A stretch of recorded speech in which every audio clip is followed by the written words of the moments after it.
Greetings, ladies and gentlemen, and welcome to this narration of the web series The Nature of Predators.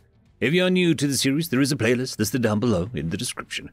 And as always, I hope that you enjoy. Chapter 116.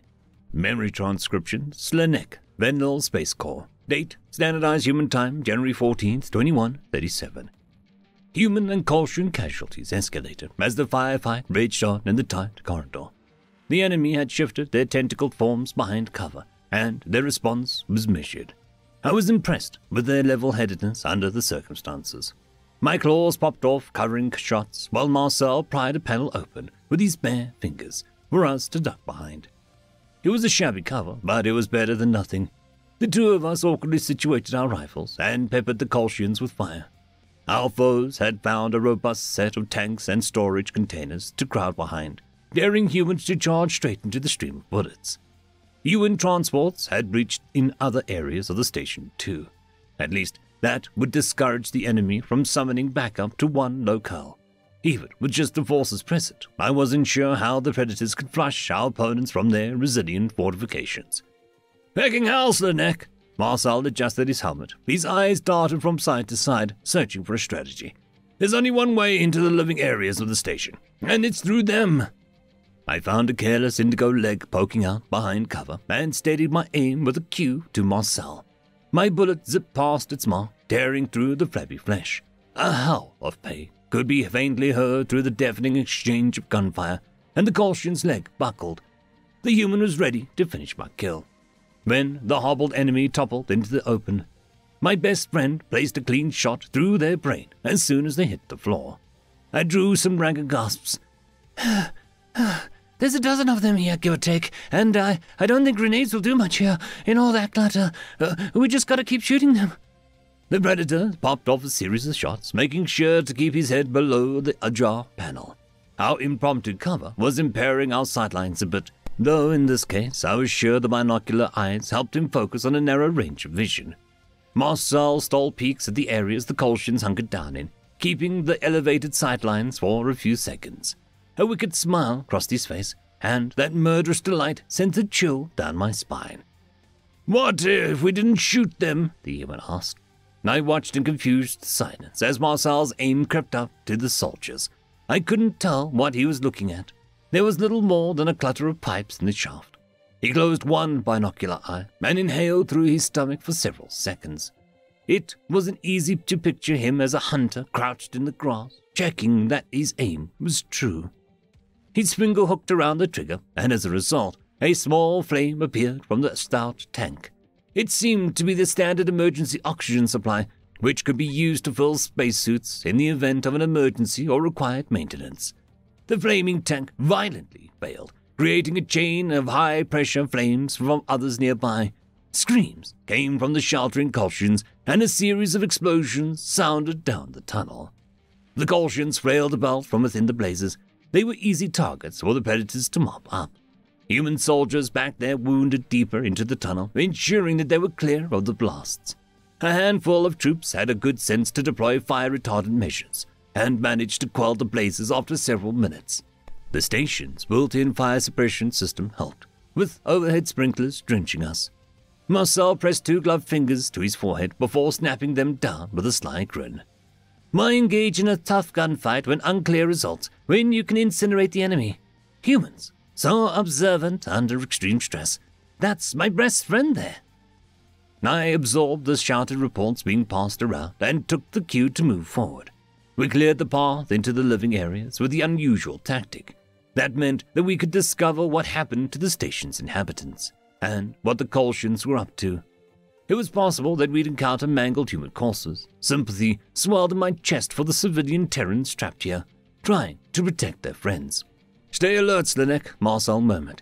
"These are conniving feckers. I wouldn't put traps or even dead man switch past them. If they can't have these doser, they might decide nobody can." I flicked my ears.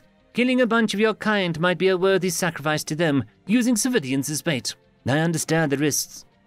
The Terrans unfastened the locking mechanisms on the trapdoor outside the service shaft, and we climbed out of the seating hatch in a hurry.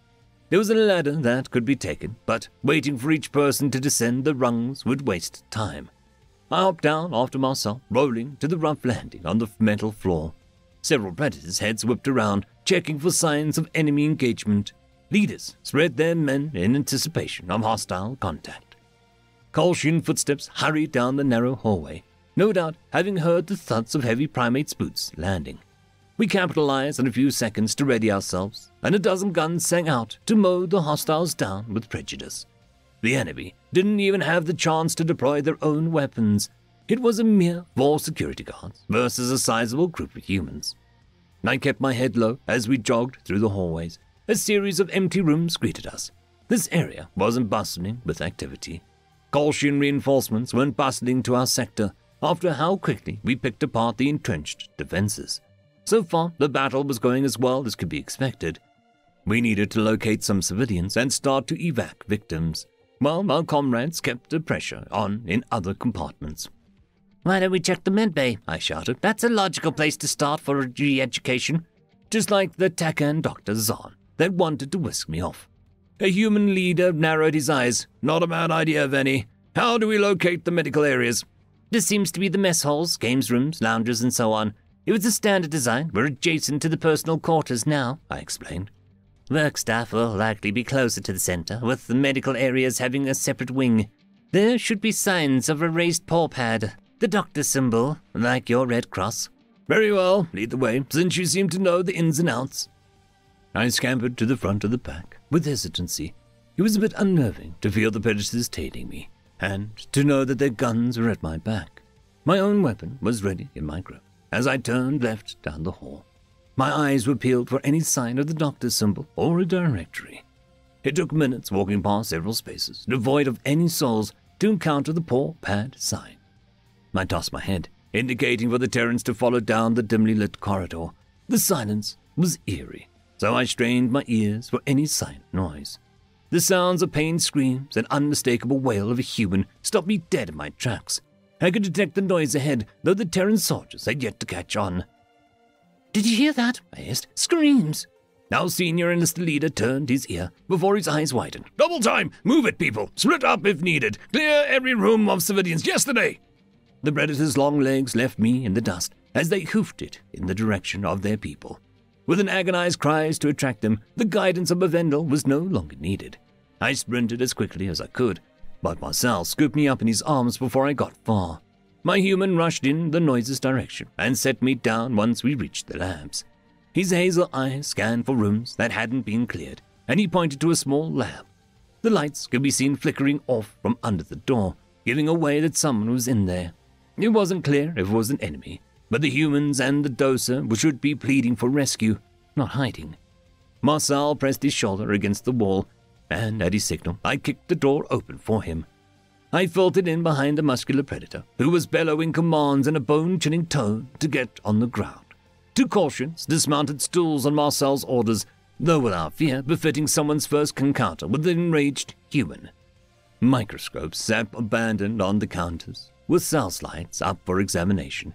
These seemed like unarmed scientists. Their raised tentacles suggested that they were trying to surrender. After the false surrender at Tillfish Extermination Office, I was wary of these aliens. However, the Kolshians were compliant in sprawling out on the ground. Marcel carried only a single pair of handcuffs and cursed to himself. He ordered me to watch one as he snatched the plastic bands around the other's arms. The scientists didn't try any dirty tricks, looking a little amused by the human's unwillingness to kill them. "I'm anything but amused. Why is Marcel taking prisoners when they clearly deserve death?" Marcel threw an occasional glance at the handcuffed enemy until he found a roll of tape lying around. He wrapped it around the second prisoner's arms and seemed dissatisfied with the level of restraints. His rosy lips pressed together, weighing his options. I was weary of him showing mercy to these who didn't deserve it, Sovlin being the most egregious example. "All right, Slinek, we're going to take these feckers for questioning." The red-haired Terran wiped perspiration from his brow and hoisted the cuffed Kolshian to her feet. "Keep an eye on that one until I return. I'll be back as quick as I can, after handing this jackass off to our team." Marcel hustled out of the room with the prisoner in tow. I bit back my disdain, keeping my gun focused on the Kolshian. If the scientists wanted to tempt me to shoot them, I was happy to oblige. From the sound of the screams I'd heard, it was a safe assumption this outfit was responsible for torturing humans. My contemptful gaze studied the tape on the lavender tentacles, and the thing dared to ask me a question. Do you have a name, Venlil? The Calcian queried. Anger caused my grip on the gun to tighten. Yes, but you don't get to use it. My name is Navarus. You want to question me on what we did here? Oh, I'd love to spell it out for you and any of those ugly-eyed freaks. We can take away everything that makes them unique, that makes them predators in a flash. What did you do, you fucking monster? It's funny. You depress their central nervous system. They grow sleepy and confused. They barely even know who they are. Goodbye, violent demons. We only tried that on 25% of the group to measure the cure with and without it. A control group is scientific. The cure? You didn't! Navarus bared his teeth with aggression, a clear gesture of hostility compared to humanity's snarl. He nodded his head towards a set of computer monitors, which showed Terrans languishing in small rooms. It was easy to tell which ones were drugged out of their minds. Others were presenting with physical symptoms. Watching him revel in using predator civilians for his experiments made my blood boil. What right did they have to erase their dietary leanings? I can't say I like predators tearing into pounds of flesh, but they would do this to people like Tyler. Even after he brought Sovlin on a rescue, I don't think he deserves to be experimented on without any regard for the side effects or discomfort. I couldn't imagine humanity without their fervor, reduced a little more than prey. This was what would happen to Earth if the Colchians realized centuries ago that the primates could be converted. The only solace was that the scientists hadn't gone after their eyes or inflicted significant wounds. More fury threatened to overtake me as I began to wonder what they planned to use the research for. Some of them are vomiting, but we're inclined to believe it's not from the cure. Navarus continued. It's mainly from the ones in the higher doses of depressants, and these humans react much more positively to herbivory than the prideful oxor, which is surprising. Our previous hypothesis was that predators are too arrogant to sustain themselves on leaves. I swished my tails in indignation. Some of them choose to only eat leaves. You know nothing about humans, and you treat them like animals. Yes, it might be worth keeping a few around, with significant modifications. Something salvageable. We confirmed that the cure prohibits them from flesh-eating, so now they don't have the option to eat living creatures. How did you confirm that? We fed one of them its own rations. Was hysterical watching it asphyxiate and turn all red.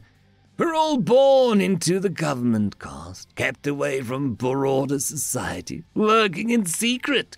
Wasn't anything I chose, but getting to make a predator die by its own cruelty for the good of sapient life. Had I a choice, I would have chosen this work for that alone. Ringing surfaced my ears as fury made it difficult to string thoughts together. This Colchian deserved to die, after bragging about genetically modifying, drugging, and killing human civilians. This was the species that I lived among on Earth and fought battles alongside. Anyone who could condemn them to be cured deserved to be cured of their living status. I was tired of letting monsters who saw Terrans suffering with glee live and receive luxurious rights. My rifle raised, and I jammed the barrel against the Navarus's temple. The Colchian had the audacity to laugh in my face.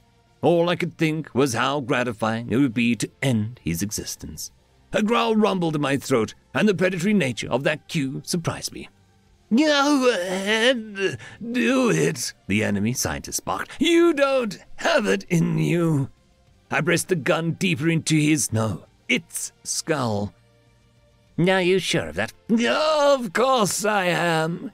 You, Venlil, are the weakest species in the galaxy. You couldn't stand up for yourselves against a doser using their whiskers as a knife. Just look at how scared. I tugged the trigger in a swift motion, putting the end to the Colchian's condescending speech. The scientist's brains were expelled from its skull, and blood splattered onto my fur. I stared in cold silence as the body slumped to the floor. End of story.